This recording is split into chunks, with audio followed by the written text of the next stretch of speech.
ಆಧ್ಯಾತ್ಮ ಬಂಧುಗಳಿಗೆ ಭಾಳ ಸಂತೋಷದಿಂದ ನಿಮ್ಮನ್ನೆಲ್ಲ ಇವತ್ತು ಸ್ವಾಮಿ ಚಿದಾನಂದಜಿಯವರ ಅದ್ಭುತವಾದ ತಿಳುವಳಿಕೆ ತಿಳಿಸುವಂಥ ಸಾಧನ ಪಂಚಕಂ ಅಂತ ಅವರ ಪಾದಾರವಿಂದಗಳಲ್ಲಿ ನನ್ನ ಹೃತ್ಪೂರ್ವಕ ನಮಸ್ಕಾರ ತಿಳಿಸ್ತಾ, ಅವರ ಪ್ರೀತಿ ಎಷ್ಟು ಅಂದರೆ ನಮ್ಮ ಜೊತೆಗಿರಿ ಕೂತ್ಕೊಳ್ಳಿ ಅಂತ ಹೇಳ್ತಾರೆ, ಎಲ್ಲಿ ಹೋದ್ರೂ ಜೊತೆ ಕೂತ್ಕೊಳ್ಳಿ ಅಂತಾರೆ. ಅವ್ರಿಗೆ ಏನು ಹೇಳಬೇಕು ಅಂತ ನನಗೆ ಗೊತ್ತಿಲ್ಲ. I have A greatest respect and love for his beautiful, totally free from taints of thinking of anything else but the purity of thinking of Adhyatma Tilvalika, wisdom pours out of his thoughts every time. I am very happy that we were able to have him talk this Sadhana Panchakam. It is, some people say it is considered to be taught at the end of understanding, summarizing the whole Vedanta. Some people say it's even for the beginners.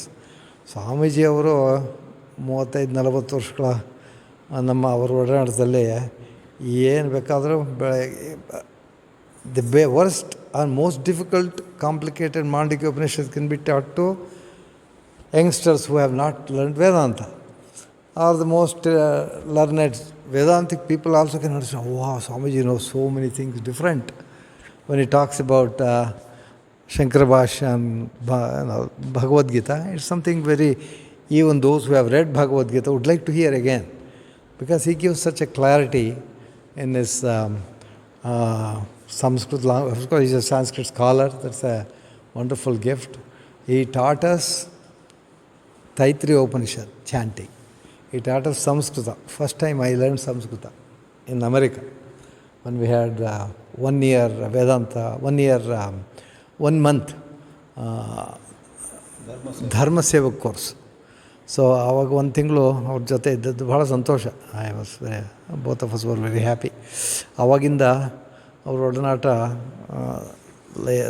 Lata Parameshwara ಆಶೀರ್ವಾದದಿಂದ ರೆಗ್ಯುಲರಾಗಿ ನಾವು ಜೊತೆಗಿರೋ ಅವಕಾಶ ಆಗಿದೆ, ಅದೇ ಸಂತೋಷ. ನೀವು ಈ ಸಾಧನ ಪಂಚಕ 5 ಮಂತ್ರಗಳಾದ್ರೂ 40, ಒಂದೊಂದರಲ್ಲಿ 8 advice ಇದೆ. ಪ್ರತಿಯೊಂದೂ ಮೊದಲಿಂದ ಕೊನೆವರೆಗೂ ಕೇಳಿದ್ರೆ ನಿಮಗೆ you will be really well versed in Vedanta ಅನಿಸ್ಬಿಡುತ್ತೆ. ಅದರಿಂದ ಭಾಳ ಸಂತೋಷ ನೀವು ಎಲ್ಲ ಬಂದು 2 ದಿವಸ ಕೇಳೋದು. ಅಗತ್ಯವಾಗಿ ಇದು ನಮ್ಮಂಥವ್ರಿಗೆ ಬೇಕು. ನಮ್ಮಂಥವ್ರು ಅಂತಂದರೆ ಏನು ಮುಗಿತಲ್ಲ, ಎಲ್ಲ ಕೆಲಸ ಮುಗಿದೇನು ರಿಟೈರ್ ಆಗ್ತೀವಿ ಅಂಥವ್ರಿಗೂ ಬೇಕು. ನಿಜವಾಗಿ ಜೀವನ ಮಾಡೋರು ಇನ್ನೂ ಬೇಕು. ಪ್ರತಿದಿನ ಕೆಲಸ ಕಷ್ಟಪಟ್ಟು ಮಾಡೋರಿಗೆ ಎಲ್ಲರಿಗೂ ಬೇಕು. ಅದರಿಂದ ಈ ತಿಳುವಳಿಕೆನ ನೀವೆಲ್ಲ ಆಸ್ವಾದಿಸ್ತೀರಂತ ಹೇಳಿ ಸಂತೋಷದಿಂದ ಸ್ವಾಮೀಜಿಯವರಿಗೆ ನನ್ನ ಪ್ರಣಾಮಗಳನ್ನು ತಿಳಿಸ್ತಾ, ಅವ್ರ ಜೊತೆ ನೀವು 1-2 ದಿವಸ ಇರೋದಕ್ಕೆ ಅವಕಾಶ ಮಾಡಿಕೊಟ್ಟ Priya, actually I should thank Har, because she always has something. When she comes here, something special happens, everybody says. So it happens, it's happening. This is one of them. Thank you. Hari Om Swamiji.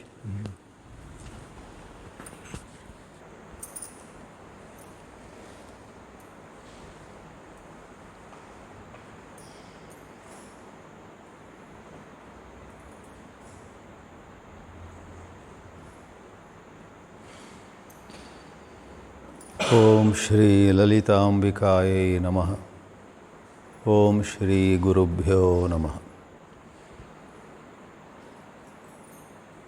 ಈ ಗುರುವಾರ ಸಂಜೆ ನೀವೆಲ್ಲರೂ ಈ ಪ್ರಕಾರವಾಗಿ ಈ ಬಹಳ ಸುಂದರವಾದ ಸಭಾಭವನದಲ್ಲಿ ಸೇರಿರುವುದು ನಿಜವಾಗಲೂ ಸಂತೋಷವನ್ನು ಕೊಡುತ್ತೆ.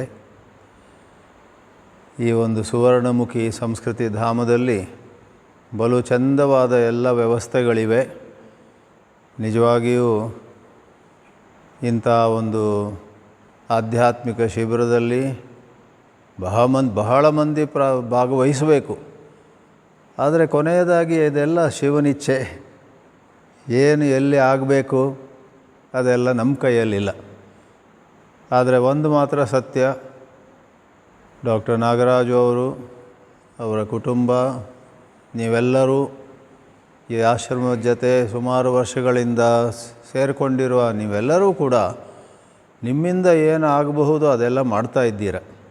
ಕರ್ಮಣ್ಯೇವಾಧಿಕಾರಸ್ಥೆ ಮಾ ಫಲೇಶು ಕದಾಚನ ಅನ್ನುವ ಗೀತಾ ವಾಕ್ಯದ ರೀತಿಯಲ್ಲಿ ನಮ್ಮ ಕರ್ಮ ನಾವು ಮಾಡ್ತಾ ಇರಬೇಕು. ಭಗವಂತ ಅವನಿಗೆ ಗೊತ್ತು ಯಾವಾಗ ಅದಕ್ಕೆ ಒಳ್ಳೆಯ ಫಲವನ್ನು ಕೊಡ್ತಾನೆ ಅಂತ. ಈಗ ಫಲ ಏನು ಬಹಳ ಕಡಿಮೆ ಏನಿಲ್ಲ, ಚೆಂದವಾಗಿ ಕಾರ್ಯಕ್ರಮಗಳಾಗ್ತಾ ಇವೆ. ಆದರೆ ಇಷ್ಟು ಒಳ್ಳೆಯ ವ್ಯವಸ್ಥೆಗಳೆಲ್ಲ ಇರುವಾಗ ಇದರ 10 ಪಟ್ಟು ಇದರ 100 ಪಟ್ಟು ನಡಿಬಹುದಿಲ್ಲಿ. ಅದು ದೇವರಿಗೆ ಬಿಡೋಣವಂತೆ. ಈ ಗುರುವಾರ, ಶುಕ್ರವಾರ, ಶನಿವಾರ 3 ದಿನಗಳ ಒಂದು ಶಿಬಿರದಲ್ಲಿ ಈ ಜ್ಞಾನ ಯೋಗಕ್ಕೆ ಹೊಂದುವಂತೆ the path of knowledge, the path of wisdom, ಅದರ ಜೊತೆ ಹೊಂದುವಂತೆ ಈ ಸಾಧನ ಪಂಚಕವನ್ನು ನಾವು ಆಯ್ಕೆ ಮಾಡಿಕೊಂಡಿದ್ದೇವೆ. ಪಂಚಕಂ ಅಂದರೆ 5 ಶ್ಲೋಕಗಳಿವೆ ಇಲ್ಲಿ. ಆದರೆ ಆಚಾರ್ಯ ನಾಗರಾಜು ಅವರು ಹೇಳಿದ ಹಾಗೆ ಪ್ರತಿ ಶ್ಲೋಕದಲ್ಲಿಯೂ ಕೂಡ 8 ಉಪದೇಶಗಳಿವೆ, ಇನ್ಸ್ಟ್ರಕ್ಷನ್ಸ್. ಆದ್ದರಿಂದ 8, 5 ಶ್ಲೋಕ 40 ಉಪದೇಶಗಳು ನಿಮ್ಮ ಕೈಯಲ್ಲಿರುವಂತಹ ಹೊತ್ತಗೆಯಲ್ಲಿ ಕೊನೆಯಲ್ಲಿ ಆ 40 ಯಾವುದು ಅಂತ ಬಿಡಿಸಿ ಕೂಡ ಬರೆದಿದ್ದಾರೆ. 40 ಉಪದೇಶಗಳು. ಇದರ ಬಗ್ಗೆ ಒಂದು ಕಥೆ ಏನಂದರೆ, ಆದಿಶಂಕರಾಚಾರ್ಯರು ನಾವೆಲ್ಲ ಕೇಳುವಂತೆ ಬರೀ 32 ವರ್ಷ ಅವರು ಬದುಕಿದ್ದಂತೆ. ಆ 32 ವರ್ಷದಲ್ಲಿ ಬಹಳ ಅದ್ಭುತವಾಗಿ ನಮ್ಮ ಸನಾತನ ಧರ್ಮಕ್ಕೆ ಒಂದು ಅಡಿಪಾಯವನ್ನು ಹಾಕಿಕೊಟ್ರು. ಸನಾತನ ಧರ್ಮ ಯಾವಾಗ ಪ್ರಾರಂಭ ಆಯಿತು ನಮಗೆ ಗೊತ್ತಿಲ್ಲ. ಎಷ್ಟೋ ವರ್ಷ, ಸಾವಿರಾರು ವರ್ಷಗಳಿಂದ 5,000, 10,000, 15,000 ಅಂತ ಹೇಳ್ತಾರೆ. ಈಗಲೂ ಕೆಲವು ಕಡೆಯಲ್ಲಿ ಆಫ್ರಿಕಾದಲ್ಲೋ, ಇಂಡೋನೇಷ್ಯಾದಲ್ಲೋ, ಆಸ್ಟ್ರೇಲಿಯಾದಲ್ಲೋ ಎಲ್ಲೋ ಅಗದಾಗ ನಮ್ಮ ಕಡೆಯ ಗಣಪತಿ, ನಮ್ಮ ಕಡೆದು ಯಾವುದೋ ಒಂದು ಧಾರ್ಮಿಕ ಆಧ್ಯಾತ್ಮಿಕ ಸಂಕೇತ ಶಿಲಾರೂಪದಲ್ಲಿ ಅಥವಾ ಲೋಹದಲ್ಲಿ ದೊರಕುವುದಿದೆ. ಅದು ಎಷ್ಟೆಷ್ಟೋ ಸಾವಿರ ವರ್ಷಗಳಿಂದ ಬಂದಿರತಕ್ಕಂಥ ಈ ಸನಾತನ ಧರ್ಮವು ಮೊದಲಿಂದೂ ಕೂಡ ನಡೀತಾ ಇತ್ತು. ಆದರೆ ಶಂಕರಾಚಾರ್ಯರು ಕೊಟ್ಟ ಒಂದು ಕೊಡುಗೆ ಏನಂತ ಹೇಳಿದರೆ, ಈ ಗೀತೆ ಆಗಲಿ, ಉಪನಿಷತ್ತಾಗಲಿ ಅಥವಾ ಬ್ರಹ್ಮಸೂತ್ರ ಅಂತ ಆ 3ಕ್ಕೆ ಪ್ರಸ್ಥಾನತ್ರಯ ಅಂತೇವೆ. ಮತ್ತು ಎಷ್ಟೋ ಭಾಗವತ ಇದೆ, ಪುರಾಣಗಳು ಏನೆಲ್ಲ ಇವೆ.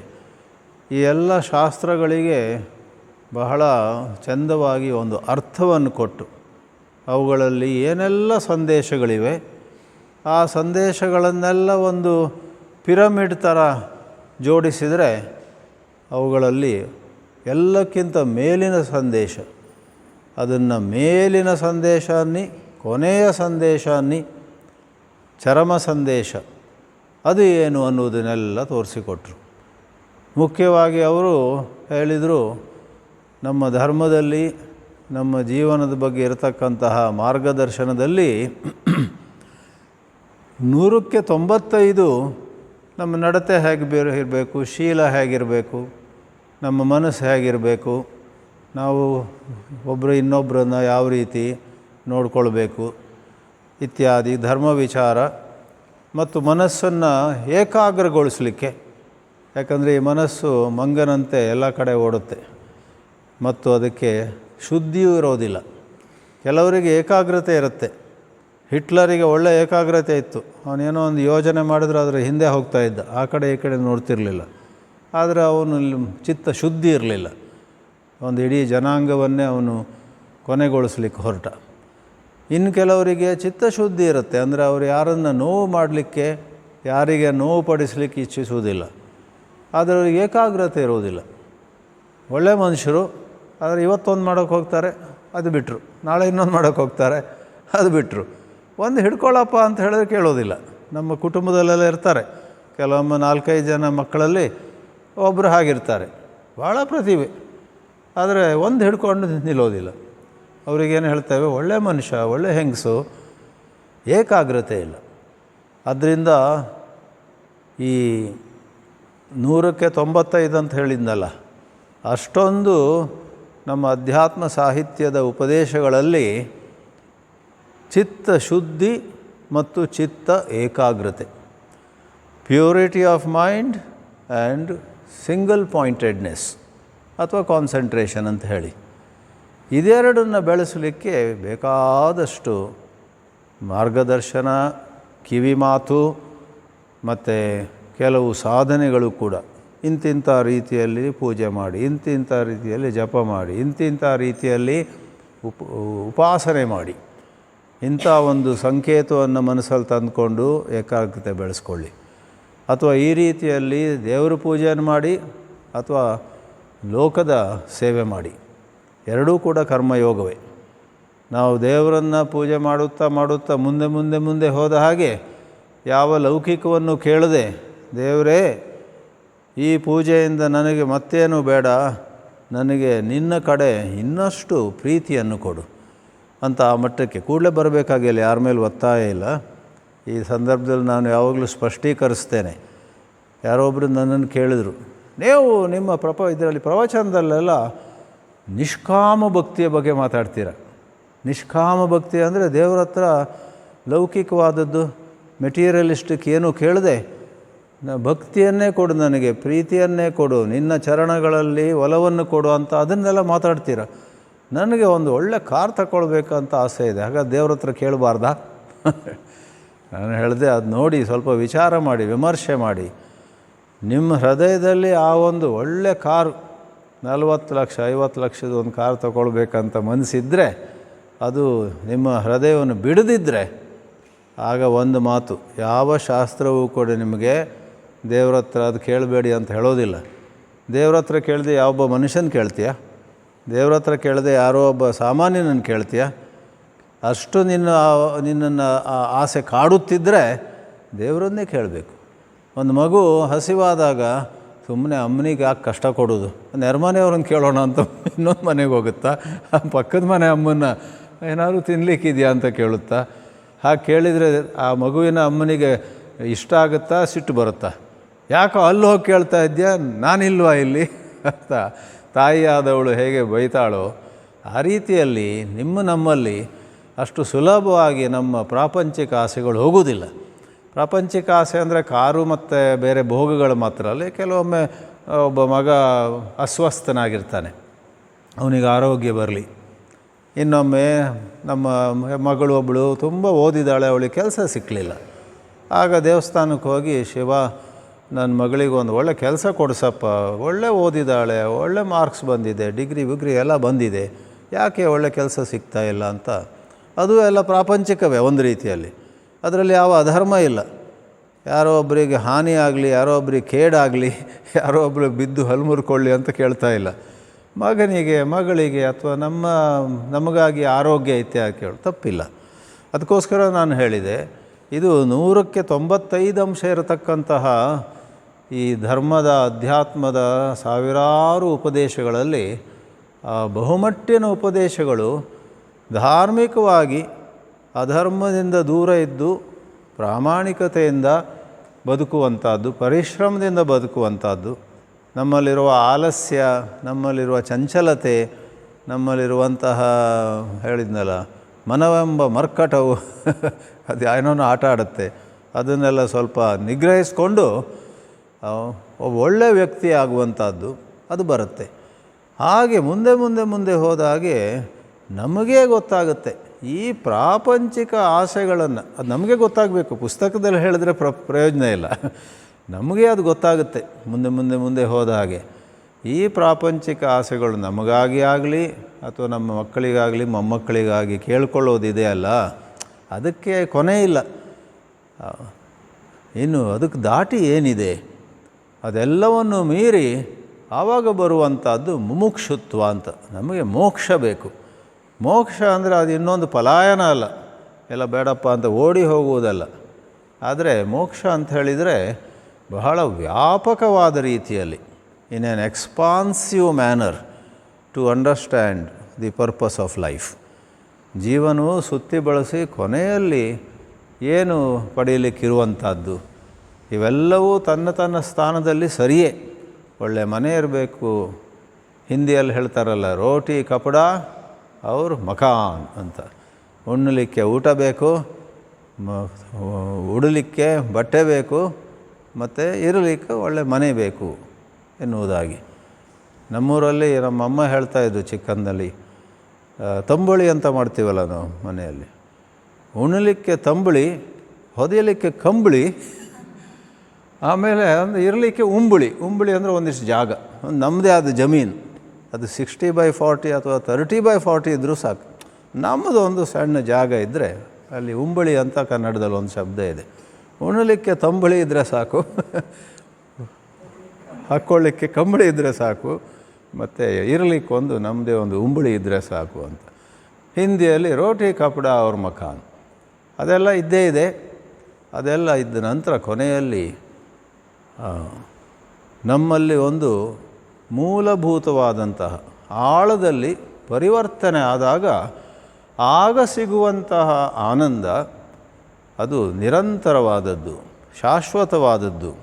ಆದ್ದರಿಂದ ಯಾವುದನ್ನು ನಾವು ವೇದಾಂತ ಅಂತ ಕರಿತೀವಿಯೋ, ಯಾವುದು ಆ ಪಿರಮಿಡ್ಡಿನ ದೃಷ್ಟಾಂತದಲ್ಲಿ ಕೊನೆಯ ಮೇಲಿನ 5%, ಟಾಪ್ 5% ಅಂತ ಹೇಳ್ತೇವಲ್ಲ, ಅಲ್ಲಿ ಮೋಕ್ಷಶಾಸ್ತ್ರ ಬರುತ್ತೆ.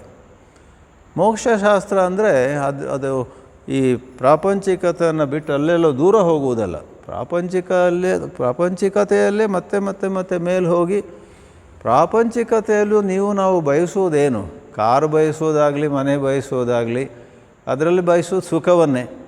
ಮೋಕ್ಷದಲ್ಲೇನು ದುಃಖ ಬಯಸ್ತೀವಿ ನಾವು? ಮೋಕ್ಷದಲ್ಲಿ ಶಾಶ್ವತವಾದ ಸುಖವನ್ನು ಬಯಸ್ತೀವಿ. ಇವೆಲ್ಲವೂ ಕೂಡ ಆಯಾರಾಮ್ ಗಯಾರಾಮ್ ಅಂತ ಹೇಳ್ತೇವೆ. ಏನೋ ಸಿಕ್ತು, ನಾವು ಬಯಸಿದ್ದು ಸಿಕ್ತು, 4 ದಿವಸ ಖುಷಿಯಲ್ಲಿದ್ದೇವೆ, ಮಿಠಾಯಿ ಹಂಚ್ತೇವೆ ಎಲ್ಲರಿಗೆ, ಜನರು ಬಂದು ನಮಗೆ ಅಭಿನಂದಿಸ್ತಾರೆ, ನಿಮಗೆ ಅದು ಸಿಕ್ತಂತೆ, ನಿಮಗೆ ಇದು ಸಿಕ್ತಂತೆ, ಕಂಗ್ರ್ಯಾಚುಲೇಷನ್ಸ್ ಅಂತ. ನಾವು ಅವರಿಗೆಲ್ಲ ಸಿಹಿ ತಿಂಡಿ ವಿತರಣೆ ಮಾಡ್ತೀವಿ. ಆದರೆ ಮತ್ತು ಕೆಲವು ದಿವಸದ ನಂತರ ಬ್ಯಾಕ್ ಟು ಸ್ಕ್ವೇರ್ ಒನ್ ಅಂತಾರಲ್ಲ, ಅದು ಇದೆ, ಒಂದೇ ಅದು ಕಳೆದು ಹೋಗುತ್ತೆ. ಅಥವಾ ಅದು ನಮ್ಮ ಜೊತೆ ಇದ್ದರೂ ಕೂಡ, ಕಾರು, ಮನೆ, ಒಳ್ಳೆ ಸಂಬಳ, ಒಳ್ಳೆ ಕೆಲಸ, ಆರೋಗ್ಯ ಕೂಡ ಬಂದರೂ ಕೂಡ ಅದೇನು ಕತೆ ಮುಗೀತಾ? ಒಳ್ಳೆ ಆರೋಗ್ಯ ಇದ್ದರೂ ಕೂಡ ಜೀವನದಲ್ಲಿ ಏನೇನೋ ಸಮಸ್ಯೆಗಳು ಬರ್ತಾ ಇರ್ತವೆ. ಆದ್ದರಿಂದ ಮೋಕ್ಷ ಅನ್ನೋದು ಸ್ವಲ್ಪ ಸ್ಪಷ್ಟೀಕರಿಸೋಣ ಅಂತೆ. ಮೋಕ್ಷ ಅನ್ನೋದು ಜಗತ್ತಿನಿಂದ ಓಡಿ ಹೋಗುವುದಕ್ಕಿಂತ ಹೆಚ್ಚಾಗಿ ಜಗತ್ತಿನಲ್ಲಿ ಇನ್ನೂ ಹೆಚ್ಚಿನ, ಇನ್ನೂ ಉತ್ತಮವಾದ, ಇನ್ನೂ ಯಾವ ಒಂದು ತೊಂದರೆ ಇಲ್ಲದಂತಹ, ವಿದೌಟ್ ಎನಿ, ಕೊಲೋಕ್ವಿಯಲ್ ಇಂಗ್ಲೀಷಲ್ಲಿ ಒಂದು ಶಬ್ದ ಇದೆ ಹ್ಯಾಸಲ್ ಅಂತ, ನೋ ಹ್ಯಾಸಲ್. ಹ್ಯಾಸಲ್ ಅಂದರೆ ಏನೋ ಪೀಡೆ, ಏನೋ ತೊಂದರೆ, ಎಲ್ಲ ಇದೆ, ಅದರಲ್ಲೊಂದು ತೊಂದರೆ ಇದೆ ಅಂದ ಹಾಗೆ. ಏನೂ ತೊಂದರೆ ಇಲ್ಲವಾದಂಥ, ಒಳ್ಳೆಯ ಸಂಸ್ಕೃತ ಶಬ್ದ ಬೇಕಿದ್ದರೆ ನಿರುಪದ್ರವವಾದಂತಹ, ಉಪದ್ರವ ಅಂದರೆ ಗೊತ್ತಲ್ಲ, ರಗಳೆ, ಯಾವ ಉಪದ್ರವ ಇಲ್ಲದಂತಹ, ಬಹಳ ನಿರಂತರವಾದ, ಮತ್ತು ಯಾವುದರ ಮೇಲೆ ಅವಲಂಬನೆ ಇಲ್ಲದಂತಹ, ನೋ ಡಿಪೆಂಡೆನ್ಸ್ ಆನ್ ಎನಿಥಿಂಗ್, ಹವೆಯ ಮೇಲಾಗಲಿ, ವೆದರ್, ಅಥವಾ ಇನ್ನೊಬ್ಬ ವ್ಯಕ್ತಿಯ ಮೇಲಾಗಲಿ, ಯಾವುದು ವಸ್ತುವಿನ ಮೇಲಾಗಲಿ. ಎಷ್ಟರ ಮಟ್ಟಿಗಂದರೆ ದೈಹಿಕ ಆರೋಗ್ಯದ ಮೇಲೂ ಕೂಡ ನಮ್ಮ ಅವಲಂಬನೆ ಇರಬಾರ್ದು. ಯಾವುದೋ ಒಂದು ಬೇಡದಿದ್ದ ರೋಗ ಬಂತಂತ ಇಟ್ಕೊಳ್ಳಿ, ಡಾಕ್ಟ್ರುಗಳು ಹೇಳಿದರು ಇನ್ನು ನಿಮಗೆ 3 ತಿಂಗಳು ಉಳಿದಿದೆ ಅಂತ. ಆಗಲೂ ಕೂಡ ಒಂದು ಸ್ವಲ್ಪ ನೋವಾಗುತ್ತೆ, ಸ್ವಲ್ಪ ಬೇಸರ ಆಗುತ್ತೆ, 2 ಕಂಬನಿ ಹರಿಬೋದು. ಆದರೆ ಒಮ್ಮೆಲೆ ಒಂದು ಡೀಪ್ ಬ್ರೆತ್, ಹೌದಾ, ಇನ್ನು 3 ತಿಂಗಳ ಈ ಜಗತ್ತಿನಲ್ಲಿ ಆಗಲಿ ದೇವರಿಚ್ಛೆ ಅಂತ ಆ ಕೊನೆಯ 3 ತಿಂಗಳು ಹೇಳುವ ಬಗೆಯಲ್ಲಿ ಹೇಗಂದರೆ, ನಮಗೆ ಸಾಂತ್ವನ ಮಾಡಲಿಕ್ಕೆ ಜನರು ಬರ್ತಾರೆ. ಕೇಳಿ ಬಹಳ ದುಃಖ ಆಯಿತು, ನಿಮ್ಮ ಕತೆ ಕೇಳಿ, ನಿಮ್ಮ ಪರಿಸ್ಥಿತಿ ಕೇಳಿ ಅಂತ ನಮಗೆ ಕನ್ಸೋಲ್ ಮಾಡಲಿಕ್ಕೆ, ಸಾಂತ್ವನ ನೀಡಲಿಕ್ಕೆ ಬರ್ತಾರೆ. ನಮ್ಮಲ್ಲಿ ಯಾವ ಥರ ಒಳಶಕ್ತಿ ಇರಬೇಕಂದ್ರೆ ಅವ್ರಿಗೆ ಸಾಂತ್ವನ ಮಾಡಿ ನಾವು ಕಳಿಸ್ಬೇಕು. Those who come to console us should go consoled. We should console them. ಅನ್ಸಲ್ಲ, ಚಿಂತೆ ಮಾಡ್ಕೊಳ್ಬೇಡಿ, ನಾನು ಪರವಾಗಿಲ್ಲ, ಏನು ತಗೊಳ್ತೀರಾ, ಚಹಾ ಕುಡಿತೀರಾ ಅಂತ ಒಳ್ಳೆ ಉಪಚಾರ ಮಾಡಿ ಆಸ್ಪತ್ರೆ ಆಗಲಿ, ಮನೆ ಆಗಲಿ ನಾವು. ಸೊ ಆ ಶಕ್ತಿ ಯಾರಿಗೆ ಬೇಡ ಹೇಳಿ? ಆದ್ದರಿಂದ ಅಧ್ಯಾತ್ಮದಲ್ಲಿ ಆ ಪ್ರಾರಂಭದಿಂದ ಕೊನೆಯವರೆಗೂ ಕೂಡ, ಮೋಕ್ಷಶಾಸ್ತ್ರದಲ್ಲಿಯೂ ಸುಖ, ಶಕ್ತಿ, ನೆಮ್ಮದಿ, ಮತ್ತು ಇನ್ನೊಂದು ವಿಶೇಷ ನೋಡಿ, ಧರ್ಮಶಾಸ್ತ್ರ ಆಗಲಿ, 1 to 95 ಅಥವಾ ಮೋಕ್ಷಶಾಸ್ತ್ರ ಆಗಲಿ 96 to 100, ಎರಡರಲ್ಲೂ ಕೂಡ ಸ್ವಾರ್ಥ ಇಲ್ಲ.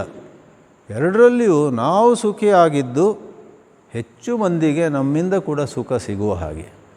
ಮೊದಲು ನೋಡಿದಾಗ ಒಬ್ಬ ಕೆಲಸ ಬಿಟ್ಟ, ಸನ್ಯಾಸಿ ಆಗಿಬಿಟ್ಟ, ಅವನ ಹತ್ರ ಏನೂ ಇಲ್ಲ, 3 ಕಾಸು ಇಲ್ಲ, ಈಗ ಎಂಥ ಗ್ರಹಚಾರ, ಅವನ ಹತ್ರ ಯಾರು ಹೋಗ್ತಾರೆ ಅಂತ.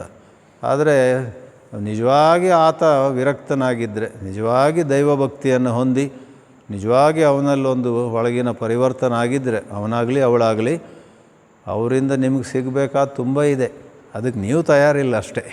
ನೀವು ರೆಡಿಯಾದಾಗ ಯಾವ ನಿಮ್ಮ ಕುಟುಂಬದಲ್ಲಿ, ಯಾವ ನಿಮ್ಮ ಮಿತ್ರರ ಮಧ್ಯದಲ್ಲಿ ಒಬ್ಬ ಅಧ್ಯಾತ್ಮಕ್ಕೆ ಇಳಿದಿದ್ದಾನೋ ಮತ್ತು ಅದರಲ್ಲಿ ವಾಸ್ತವವಾಗಿ, ಯಾಕಂದರೆ ಅಧ್ಯಾತ್ಮಕ್ಕೆ ಇಳಿಯುವ 100 ಜನರಲ್ಲಿ 95 ಜನರು ಯಾವುದಾದ್ರು ರೀತಿಯಲ್ಲಿ ಕಷ್ಟದಲ್ಲಿ ಸಿಕ್ಕಾಕೊಳ್ತಾರೆ. ಸಾಧನೆ ಅಷ್ಟು ಸುಲಭ ಅಲ್ಲ. ಯಾವುದೋ ಒಂದು ಹಳೆಯ ರಾಗ, ಹಳೆಯ ದ್ವೇಷ, ಯಾವುದೋ ಒಂದು ಹಳೆಯ ವಾಸನೆ ಅಂತೀವಲ್ಲ, ಪ್ರಾಪಂಚಿಕ ವಾಸನೆಗಳು.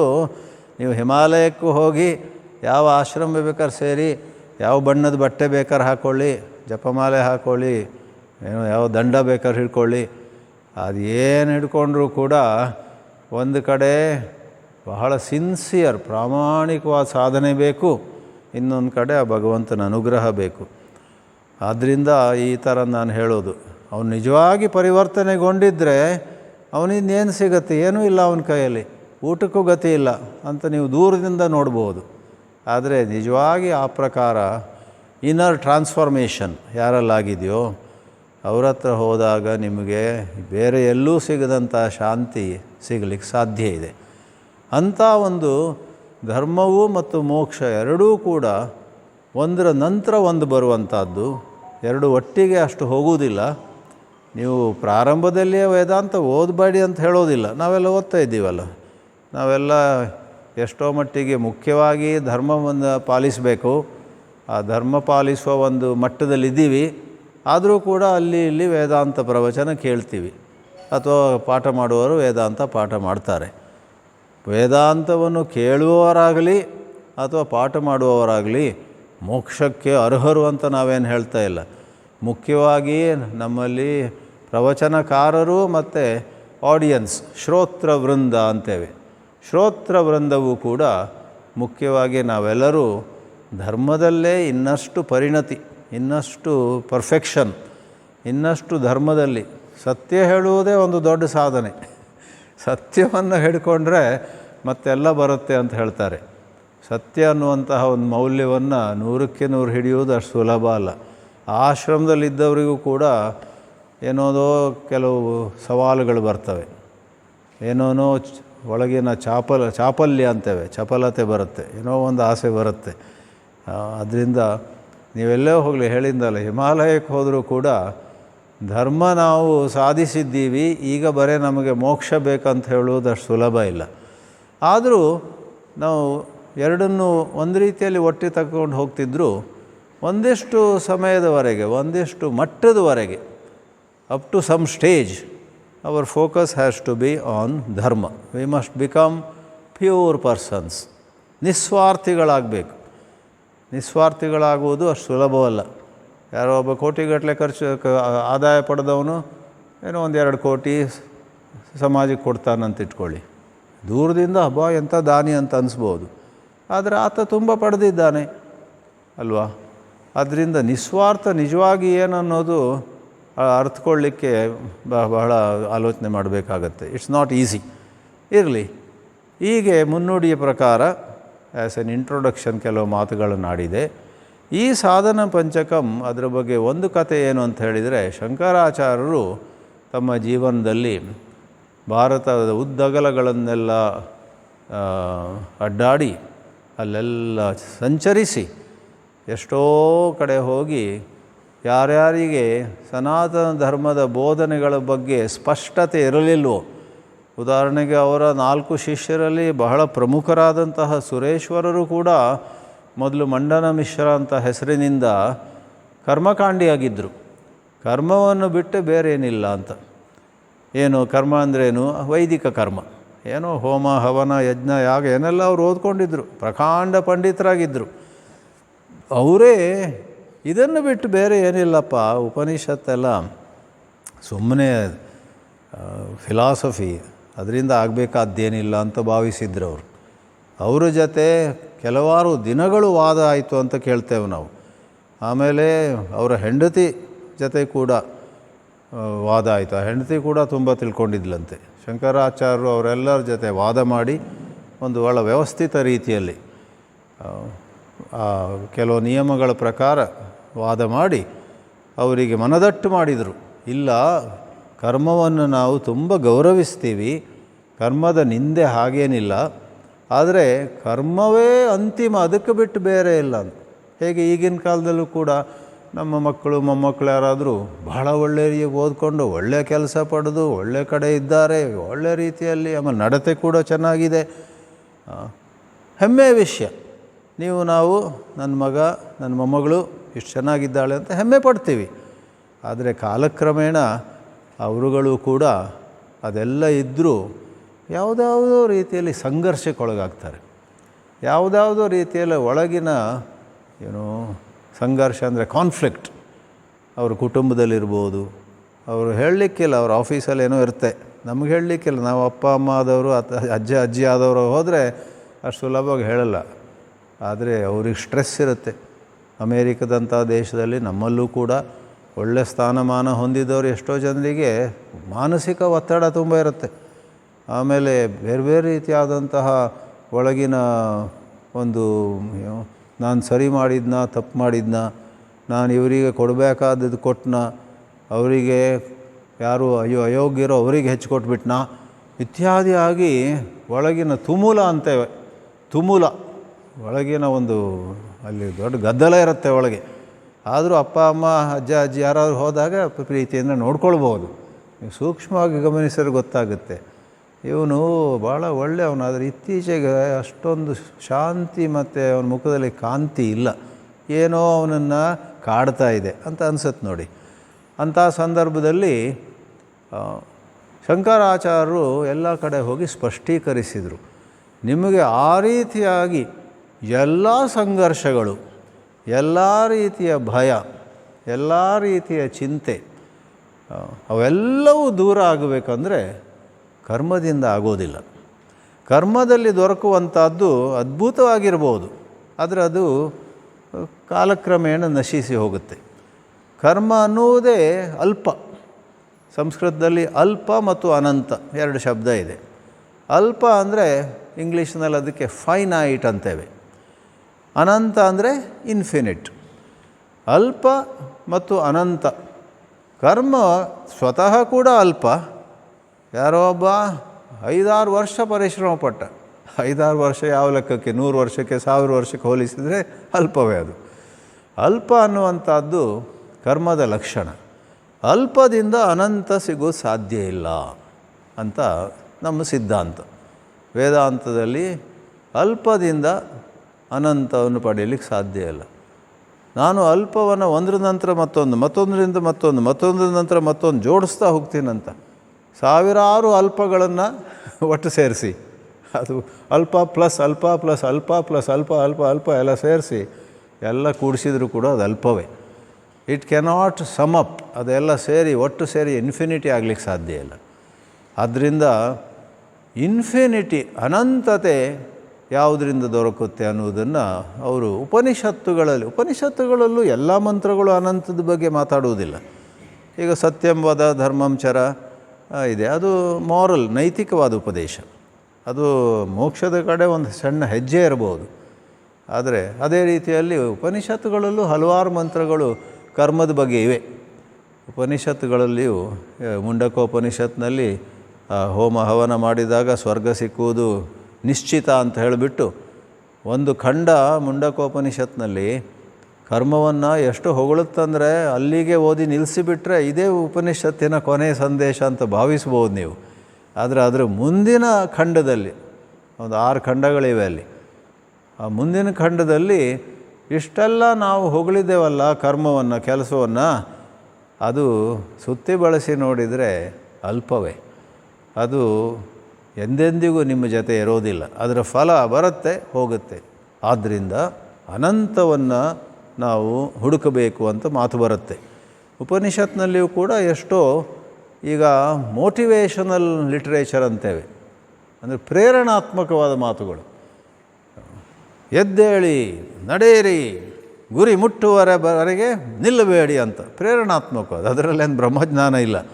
ಆದರೆ ಎಷ್ಟೋ ಬಾರಿ ನಾವು ಒಂದು ರೀತಿ ಯಾಕೆ ಬದುಕಬೇಕು ಅಂತ ಬೆಳಗ್ಗೆ ಎದ್ದಾಗಲೇ ನಮಗೆಲ್ಲ ಪ್ರಶ್ನೆ, ಹೇಳ್ಬೇಕಾ, ಇನ್ನೊಂದು ಅರ್ಧ ಗಂಟೆ ಮಲಗಿದರೆ ಹೇಗಾಗಿರುತ್ತೆ ಅಂತ. ಆ ಥರ ಇದ್ದಾಗ ಮೋಟಿವೇಶನಲ್ ಸೆಂಟೆನ್ಸಸ್, ಕಠೋಪನಿಷತ್ತಲ್ಲಿ ಆ ಥರ ಮೋಟಿವೇಶನಲ್ ಮಾತುಗಳು ಇವೆ. ಉತ್ತಿಷ್ಠತ ಜಾಗ್ರತ ಪ್ರಾಪ್ಯವರಾನ್ ನಿಬೋಧತ ಅಂತ. ಎದ್ದೇಳಿ, ಎಚ್ಚರವಾಗಿರಿ ಮತ್ತು ಒಳ್ಳೆಯ ಧರ್ಮವನ್ನು ತಿಳಿಸಿಕೊಡುವವರ ಕಡೆ ಹೋಗಿ ಅದನ್ನು ಜ್ಞಾನವನ್ನು ಪಡೆಯಿರಿ ಅಂತ ಅಲ್ಲಿ ಹೇಳಿರೋದು. ವಿವೇಕಾನಂದರು ಅದನ್ನು ಸ್ವಲ್ಪ ಬದಲಾಯಿಸಿ rise awake and stop not till you reach the goal ಅಂತ ಮಾಡಿದರು. ಯಾಕಂದ್ರೆ ಒಳ್ಳೆಯ ಗುರುಗಳ ಬಳಿ ಹೋಗಿ ಜ್ಞಾನವನ್ನು ಪಡಿ ಅನ್ನೋದು ಸಾಮಾನ್ಯ ಜನರಿಗಷ್ಟು ಅಪೀಲ್ ಆಗೋದಿಲ್ಲ. ಆ ಜ್ಞಾನ ಎಲ್ಲ ಈಗ ಬೇಡ, ನಮಗೆ ಯಶಸ್ಸು ಬೇಕು. ನಮಗೆ ನಮ್ಮ ವ್ಯಾಪಾರದಲ್ಲಿ, ನಮ್ಮ ಉದ್ಯೋಗದಲ್ಲಿ ನಮಗೆ ಯಶಸ್ಸು. Common people are after success, they want success. ಆದ್ದರಿಂದ ಅವರು ಅದನ್ನು ಬದಲಾಯಿಸಿದರು. ಅಲ್ಲಿ ಮೂಲತಃ ಇರೋದು ಉತ್ತಿಷ್ಠತ ಜಾಗ್ರತ ಪ್ರಾಪ್ಯ ವರಾನ್ ನಿಬೋಧತ. ವರಾನ್ ಅಂದರೆ ಒಳ್ಳೆಯ ಶ್ರೇಷ್ಠರು. ವರ ಅಂದರೆ ಮದುಮಗ ಅಲ್ಲ, ಇಲ್ಲಿ ವಧೂವರ ಅನ್ನುವಲ್ಲಿ ವರ ಅಂದ್ರೇನು, ಮದುಮಗ. ವಧು ಅಂದರೆ ಮದುಮಗಳು. ಆ ಉಪನಿಷತ್ ಮಂತ್ರದಲ್ಲಿ ವರಾನ್ ಪ್ರಾಪ್ಯ ಅಂದರೆ ಮದುಮಕ್ಕಳು ಗಂಡು ಹುಡುಗರನ್ನು ಹೋಗಿ ಅವರಿಂದ ಜ್ಞಾನ ಪಡೆಯಿರಿ ಅಂತಲ್ಲ. ವರ ಅಂದರೆ ನಿಮ್ಗೆ ಗೊತ್ತಲ್ಲ, ಎಲ್ಲಿ ಬೇರೆ ಎಲ್ಲೋ ಗುರುವೋ ದೇವರು ಋಷಿಗಳು ಕೊಡುವ ವರ, ಅದು ಇನ್ನೊಂದು. ಇಲ್ಲಿ ವರಾನ್ ಪ್ರಾಪ್ಯ ಅಂದರೆ ಶ್ರೇಷ್ಠರಾದ, ಸಮರ್ಥರಾದ. ಯಾಕಂದರೆ ಈ ವಿಷಯಗಳೆಲ್ಲ ಬಹಳ ಸೂಕ್ಷ್ಮ, ಒಳ್ಳೆಯ ಸೂಕ್ಷ್ಮವಾದ ವಿಷಯಗಳನ್ನು ತಿಳಿಯಾಗಿ ಹೇಳುವವರು ಅಷ್ಟು ಸುಲಭವಾಗಿ ಸಿಗೋದಿಲ್ಲ. ರೀಚ್, ನಮ್ಮ ಸ್ವಾಮಿ ದಯಾನಂದರು ಆ ವರ ಶಬ್ದಕ್ಕೆ ಕಾಂಪಿಟೆಂಟ್ ಅಂತ ಉಪಯೋಗಿಸ್ತಾರೆ. As appropriate translation. Go to competent teachers. Teachers are also many in this world. ತುಂಬ ಟೀಚರ್ಸ್ ಇದ್ದಾರೆ. ಬ್ರಹ್ಮಸೂತ್ರ, ಉಪನಿಷತ್ತು, ಗೀತೆ, ಎಲ್ಲದ್ರ ಬಗ್ಗೆ ಮಾತಾಡೋರಿದ್ದಾರೆ. ಆದರೆ ಅದರಲ್ಲಿ ಒಂದು 5% ಮಾತ್ರ ನಿಮಗೆ ಆ ವಿಷಯಗಳ ಬಗ್ಗೆ ಸ್ಪಷ್ಟತೆ ಕೊಡ್ತಾರೆ. ಅವರು ಪ್ರವಚನ ಕೇಳಿದ ನಂತರ ಇವತ್ತು ಅರ್ಥ ಆಯಿತು, ಇದು ತುಂಬ ಕೇಳಿದ್ದೆ, ಎಷ್ಟೋ ವರ್ಷಗಳಿಂದ ಈ ವಿಷಯ ಬಗ್ಗೆ ಕೇಳಿದೆ, ಆದರೆ ಗೊಂದಲ ಇತ್ತು ನನ್ನ ಮನಸ್ಸಲ್ಲಿ, ಇವತ್ತು ಸ್ಪಷ್ಟ ಆಯಿತು.